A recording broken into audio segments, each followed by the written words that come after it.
So for today, I wanted to do something a bit different in terms of the format because I'm recording it as a video as well, so that you can see everything that I've written down. And I wanted to give you something that was snappy and super helpful in terms of a ready-to-use tool that will have a big impact in your life, like right now. I can assure you that. And what I wanted to do was really to walk you through it the way that I would use the tool. For me, obviously, but I would use exactly the same way when I would coach one of my clients so that you can basically do it with me.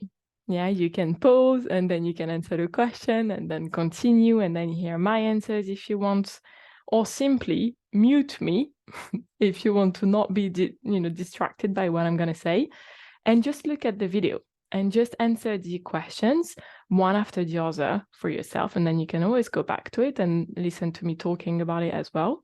Just, use it any way you feel it's going to be helpful for you. But I know this tool is super powerful. I am using it over and over, and it makes such a massive difference to my stress level, to my level of energy, to my level of focus every time I do it. So I really, really hope that you will give it a go, because I know if you're listening to my podcast, if you're watching this video, you're probably gonna need it. Okay, so the topic is how to be more present in 10 minutes. Okay, so I'm going to give you 5 steps, 5 very simple steps that you can use any point in your day to anchor you back in the present moment. So just a bit of background on why I thought that would be useful for you. Very simply, from my experience of coaching my clients on seeing what the common struggles are and what I've gone through myself, we very, very easily tend to be exhausted, feel like we are completely drained, we don't have any energy, that our head is everywhere, that we feel overwhelmed, we feel frustrated, like there is too much on. And what that means is that because there is so much on, we are constantly in our heads, right? We're constantly recycling whatever the worry we have, whatever the to-do list that we have, whatever the problem that we're trying to solve. And it's just running in the background constantly. And that running in the background absolutely drains your energy, that's for sure. But what it also does is that you're not present. Like you're with your kids, but you're still thinking about your work problem. You're with your husband who is talking to you about his day, you're kind of half listening because you're thinking, oh, I was stuff to do, or you still have this and that. So you're not present. And I know from my experience, from pretty much all of my clients that I'm coaching, they're telling me I want to be more present. I want to actually live my life. I don't want to live my past. I don't want to live my worry. I want to live my life right now. And when you don't, that's when you feel like you're missing out, right? That feels like you're not in control of your life. You're just there. You're part of it, but everything is happening to you, not that you are fully enjoying it. And that method is going to help you enjoy it. It's going to help you be present. And when you are more present, you're much more focused. You're much more efficient. You feel like you have more time. You get more things done. You build deeper relationships because you are actively listening, like you are genuinely interested in understanding what's going on in people's life, just because you have the brain space for it. So that will make a massive difference. So I hope you will give it a try if you recognize yourself in the situation I've just been mentioning. Okay, so first step to be more present in 10 minutes. What I've noticed is when we are not present, right? So when we're in our head, as I've mentioned, it means that we're recycling. We just keep on thinking. Yeah, we think about our thoughts. We think about our problems. We think about what's coming. We think about what has happened, whatever, but not what we need to do now and what's going on right now. And a very quick way to stop that is to change environment, right? Is to take yourself out of the current environment, because your current environment is going to trigger some thoughts. It's going to trigger the same thoughts over and over and over. So take yourself in a different environment, first of all, and then in that new environment, don't put any more stuff in your head. Meaning when I've written stop the input, I mean, don't put music, don't put podcasts, don't put books, don't have people talking to you about as much as you can, but try to get into a place where it's quiet, where it's calm, and where you have nothing else to think about and to hear than what's going on with you. What I personally love, that's exactly what I've done this morning. I went for a run and I used that time, because I don't put any music, I don't put anything, where I'm on my own, I'm only with nature, and I can actually reconnect with me and be present in what I'm doing now. So it can be just go for a walk, right? Or go in a bath or whatever. But yeah, if you can be outside, I find that it really helps even more than if you stay indoor. And it's also good for you, right? Because you get a bit of oxygen, a bit of energy in your body. Okay, so that's the first step you want to do. Stop and change your environment. The second step is help your brain to slow down. Because when you're not present, it's because your brain is going like 300 kilometers per hour. It's like, it's on hyper mode, right? It's thinking and processing and processing and processing 1,000 stuff at the same time. And that the reason he's doing that is because he's worried. It's because he's in a stress mode, right? So our brain can be either in survival mode, which is a stress mode, basically. Yeah, it's called survival, but in our current society, it's not about survival, right? It's just about the stress response. So either he's going to be stressed, right? It's going to feel like there is danger, there's something to look at, like right now. So he's going to go really fast, or he's going to be in a creation mode. And the creation mode can only happen when we're calm, right? When we decrease the level of speed that is going on. When we're actually able to take things in and process them and create something with it, right? When you are in stress, you can't create much. Therefore, you can't solve much either. So you just keep on, going over the same thing without making real progress. You feel like it's helpful, you feel like you are doing something, but concretely, it's all going on in your head. Or you're like super scattered, doing 1,000 things at the same time. So in order to help your brain to calm down and to move out of that stress environment and that stress signal that he's receiving, you need to use reassuring sentences. And those sentences, try to just tell them to yourself. I know that might sound silly. That might sound a bit uncomfortable, but you don't need to speak them out loud, right? You go on a walk, you just tell them to yourself. Try it. It makes a massive difference. The sentence that I personally use that calm me down instantly is, I'm okay. I'm safe right now. I am where I'm meant to be.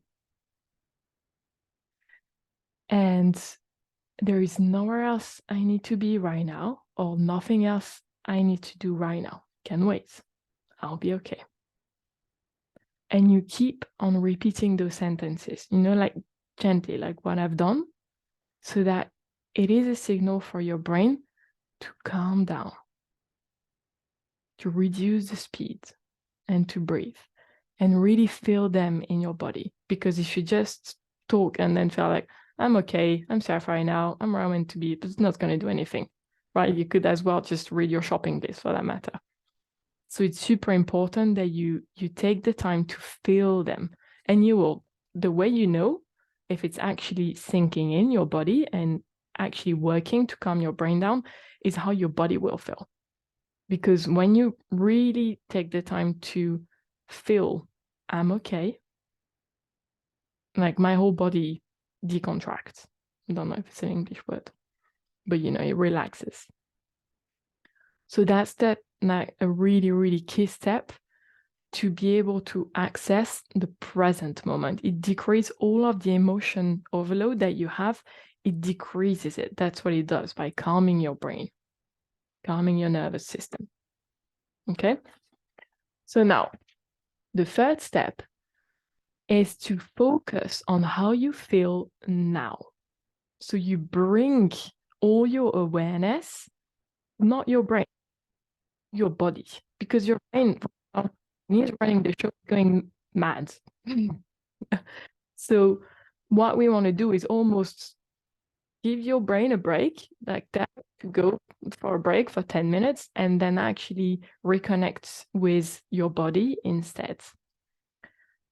And focusing on how you feel now, using your senses, is how you can reconnect to your body instead of to your brain. So just looking at my note to make sure I'm not missing anything.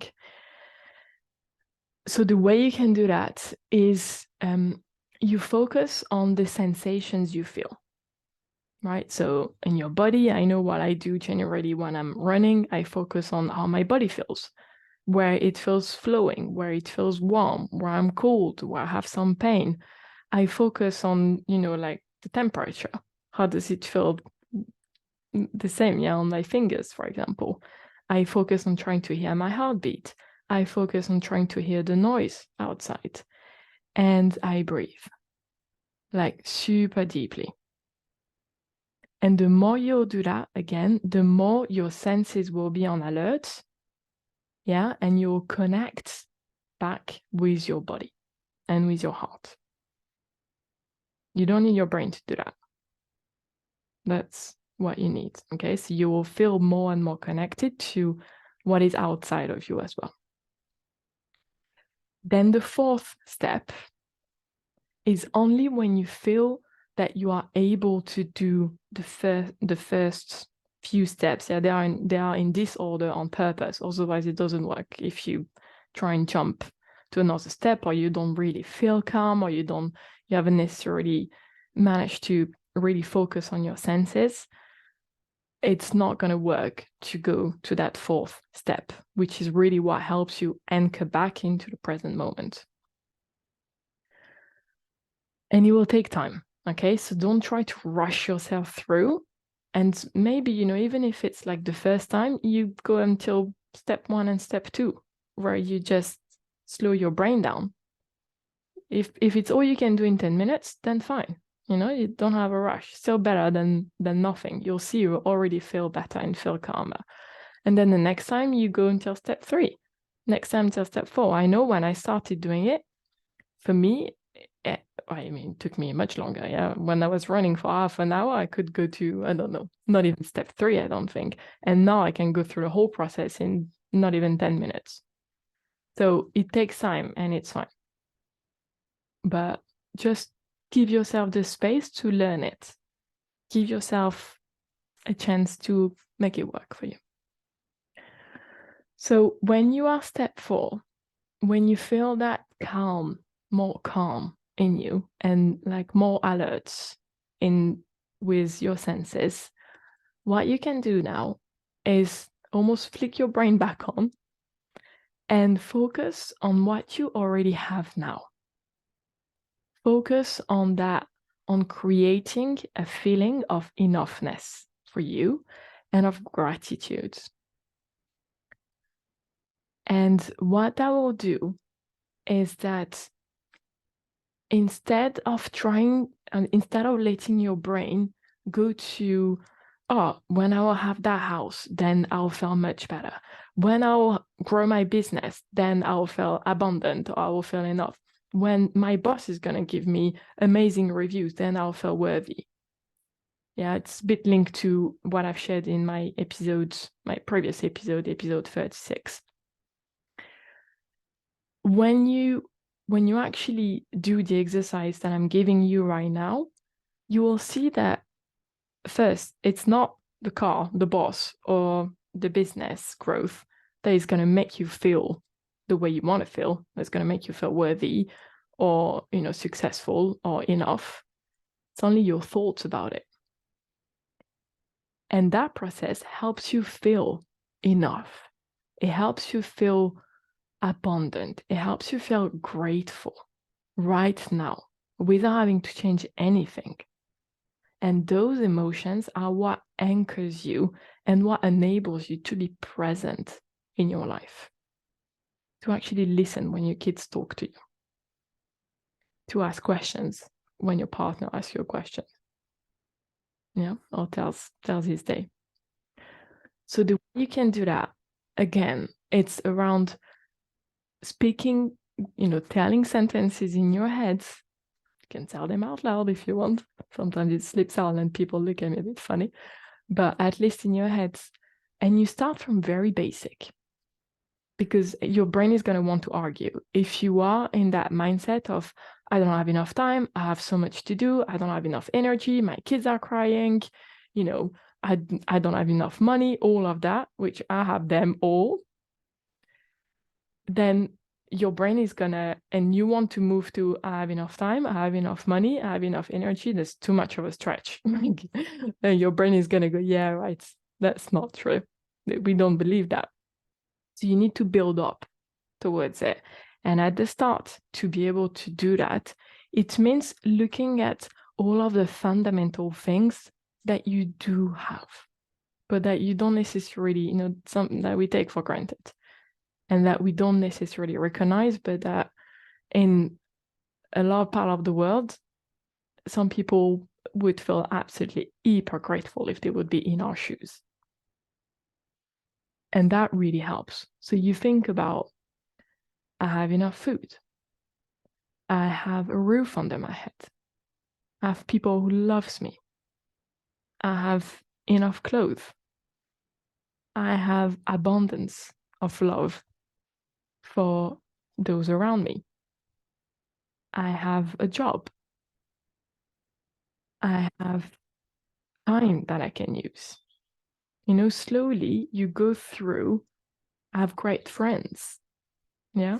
You go through the areas of your life that are really important for you, and you really focus and push your brain on focusing on what you do have enough of. Just that. You don't even need to go to I have plenty of, but just I have enough of. And you feel it, you feel that gratitude and that enoughness in your body. And that feels amazing, because those emotions, when we feel gratitude, for example, joy, love, enoughness, those emotions are what we call elevated emotions.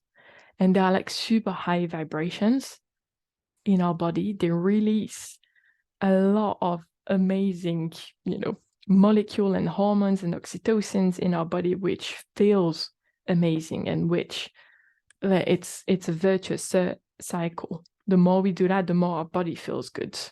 The more it heals, the more it's open and present and anchored, which is all the things that you want unconsciously, that your brain and your body craves. So that really is super key.